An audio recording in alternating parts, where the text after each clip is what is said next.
Lyca நிறுவனத்துடன் மேற்கொள்ளப்பட்ட ஒப்பந்தம் பற்றி தனக்கு எதுவும் தெரியாது எனவும் வெற்று பேப்பரில் தன்னிடம் கையெழுத்து பெறப்பட்டதாக நடிகர் விஷால் சென்னை உயர்நீதிமன்றத்தில் சாட்சியம் அளித்திருக்கிறார். கூடுதல் விவரங்களை செய்தியாளர் சுரேஷ் கேட்கலாம். சுரேஷ், இந்த வழக்கின் முழு பின்னணி என்ன சுரேஷ்? வணக்கம். விஷால் பிலிம் ஃபேக்டரி பட தயாரிப்பு நிறுவனத்திற்காக சினிமா பைனான்சியர் அன்புச்செல்லியனிடம் நடிகர் விஷால் பெற்ற 21,29,00,000 ரூபாய் கடனை லைகா புரொடக்ஷன்ஸ் நிறுவனம் ஏற்றுக்கொண்டு செலுத்தியது.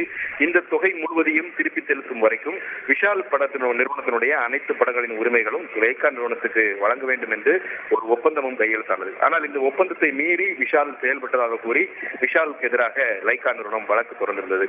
இந்த வழக்கு நீதிபதி ஆஷா முன்பு விசாரணையில் உள்ளது. இந்த வழக்கின் குறுக்கு விசாரணைக்காக நடிகர் விஷால் இன்றைக்கு நீதிமன்றத்தில் நேரில் ஆஜராயிருந்தார். அப்போது லைகா தரப்பில் ஆஜரான மூத்த வழக்கறிஞர் விஷாலிடம் குறுக்கு விசாரணை செய்தார். இந்த குறுக்கு விசாரணையின் போது லைகா மற்றும் விஷால் நிறுவனத்திற்கு இடையே போடப்பட்ட ஒப்பந்தத்தை சுட்டிக்காட்டி வழக்கறிஞர் கேள்வி எழுப்பினார். அதற்கு பதிலளித்த விஷால் இந்த ஒப்பந்தம் குறித்து தனக்கு எதுவும் தெரியாது என்றும் தன்னிடம் வெற்று காகிதத்தில் கையெழுத்து பெறப்பட்டதாகவும் கூறினார்.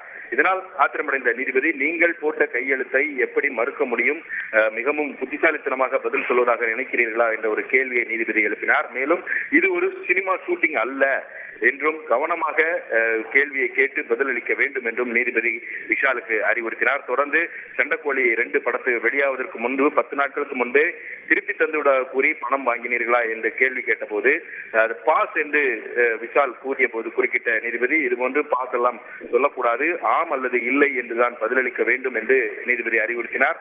லைகா தவிர வேறு யாரிடமாவது கடன் வாங்கியிருக்கிறீர்களா என்ற ஒரு கேள்வி எழுப்பப்பட்ட போது ஆம் என்று பதிலளித்த விஷால் லைகா நிறுவனத்தால் தான் அந்த கடன் வாங்க நேர்ந்ததாகவும் தெரிவித்தார்.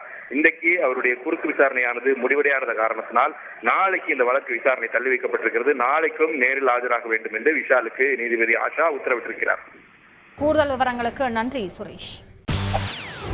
செய்திகளை உடனுக்குடன் தெரிந்து கொள்ள உடனே சப்ஸ்கிரைப் பண்ணுங்க.